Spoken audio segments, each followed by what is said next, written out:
بسم اللہ الرحمن الرحیم۔ ابو معاویہ نے حماد سے، انہوں نے شقیق سے روایت کی، کہا میں حضرت عبداللہ بن مسعود اور ابن موسیٰ رضی اللہ عنہما کے پاس بیٹھا ہوا تھا۔ حضرت ابو موسیٰ نے پوچھا، ابو عبد الرحمن بتائیے، اگر انسان حالت جنابت میں ہو اور 1 ماہ تک اسے پانی نہ ملے تو وہ نماز کا کیا کرے؟ اس پر حضرت عبداللہ بن مسعود رضی اللہ عنہ نے جواب دیا، وہ تیمم نہ کرے چاہے اسے 1 ماہ تک پانی نہ ملے۔ اس پر حضرت ابو موسیٰ رضی اللہ عنہ نے کہا، تم سورہ مائدہ کی اس آیت کا کیا مطلب ہے؟ تم پانی نہ پاؤ تو پاک مٹی سے تیمم کرو۔ اس پر حضرت عبداللہ رضی اللہ عنہ نے جواب دیا، اگر انہیں اس آیت کی بنا پر رخصت دے دی گئی تو خطرہ ہے جب انہیں پانی ٹھنڈا محسوس ہوگا تو وہ مٹی سے تیمم کر لیں گے۔ حضرت ابو موسیٰ رضی اللہ عنہ نے عبداللہ رضی اللہ عنہ سے کہا،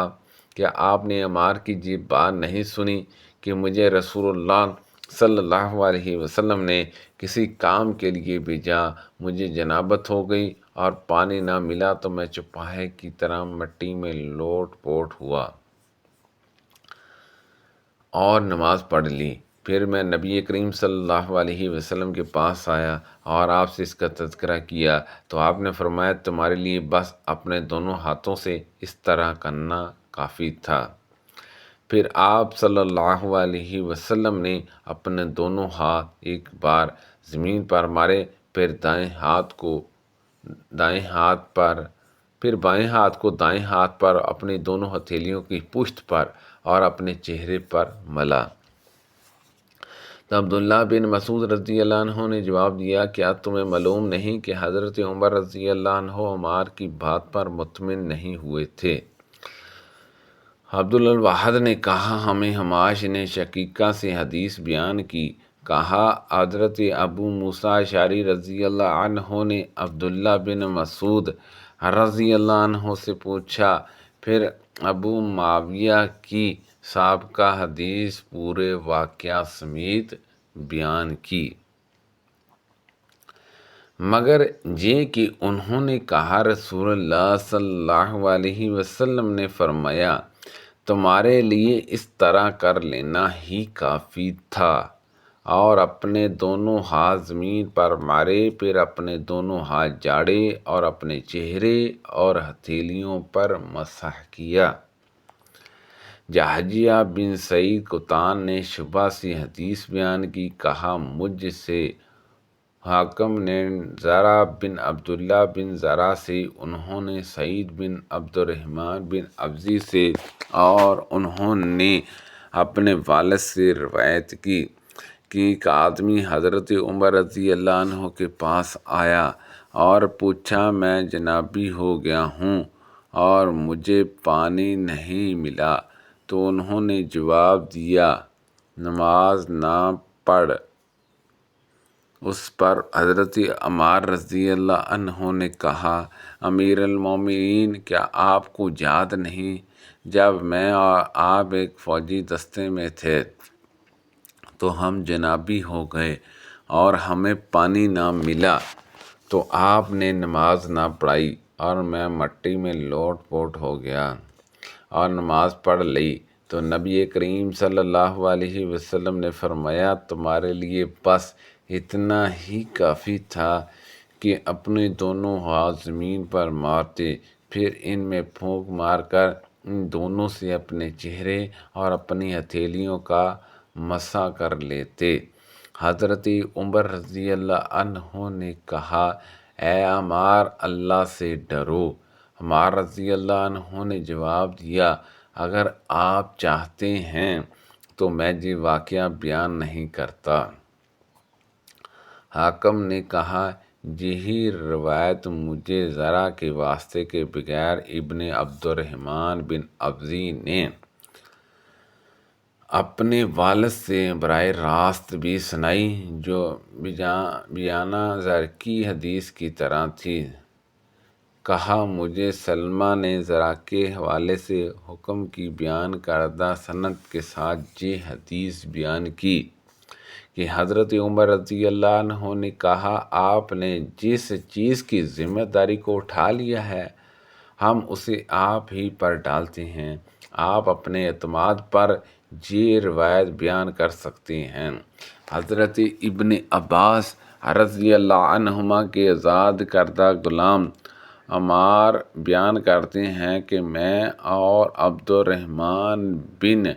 جسار جو نبی کریم صلی اللہ علیہ وسلم کی زوجہ حضرت مومنہ رضی اللہ عنہا کے آزاد کردہ غلام تھے، ابو جام بن حارث بن سام انصاری کے پاس پہنچے تو ابو جام رضی اللہ عنہ نے بتایا کہ رسول اللہ صلی اللہ علیہ وسلم بحر جمل نامی جگہ سے تشریف لائے تو آپ کو ایک آدمی ملا، اس نے آپ کو سلام کہا تو آپ نے اس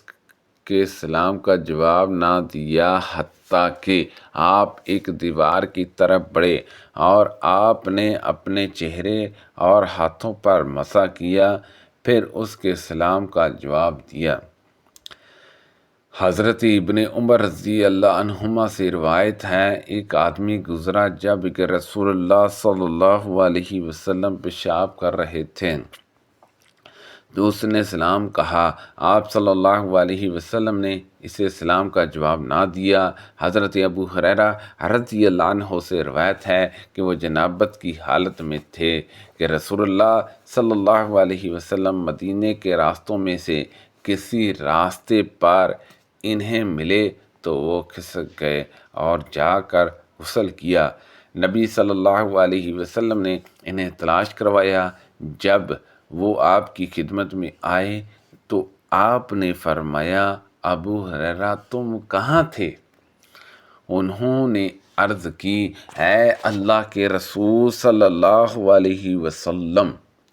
جب آپ مجھے ملے تو میں جنابت کی حالت میں تھا، میں نے غسل کیے بغیر آپ کے پاس بیٹھنا پسند نہ کیا۔ رسول اللہ صلی اللہ علیہ وسلم نے فرمایا، سبحان اللہ، مومن ناپاک نجس نہیں ہوتا، یعنی اس طرح ناپاک نہیں ہوتا کہ اسے کوئی چھو جائے، قریب بیٹھے یا اس سے ہاتھ ملائے تو وہ بھی ناپاک ہو جائے۔ حضرت حذیفہ رضی اللہ عنہ سے روایت ہے کہ رسول اللہ صلی اللہ علیہ وسلم انہیں ملے جب کہ وہ جنابی تھے تو آپ صلی اللہ علیہ وسلم سے دور ہٹ گئے اور غسل کیا، پھر آ کر عرض کی کہ میں جنابی تھا۔ آپ صلی اللہ علیہ وسلم نے فرمایا، مسلمان ناپاک نہیں ہوتا۔ حضرت عائشہ رضی اللہ عنہا سے روایت ہے انہوں نے کہا کہ رسول اللہ صلی اللہ علیہ وسلم اپنے تمام اوقات میں اللہ تعالیٰ کا ذکر کرتے تھے۔ حماد نے عمرو بن دینار سے، انہوں نے حضرت سعید بن حوارث سے، انہوں نے حضرت ابن عباس رضی اللہ عنہما سے روایت کی کہ نبی کریم صلی اللہ علیہ وسلم ہاتھ دھو کر بیت الخلاء سے نکلے تو آپ کے سامنے کھانا پیش کیا گیا۔ لوگوں نے آپ سے وضو کا تذکرہ کیا تو آپ نے فرمایا، کیا میں نماز پڑھنا چاہتا ہوں کہ وضو کروں؟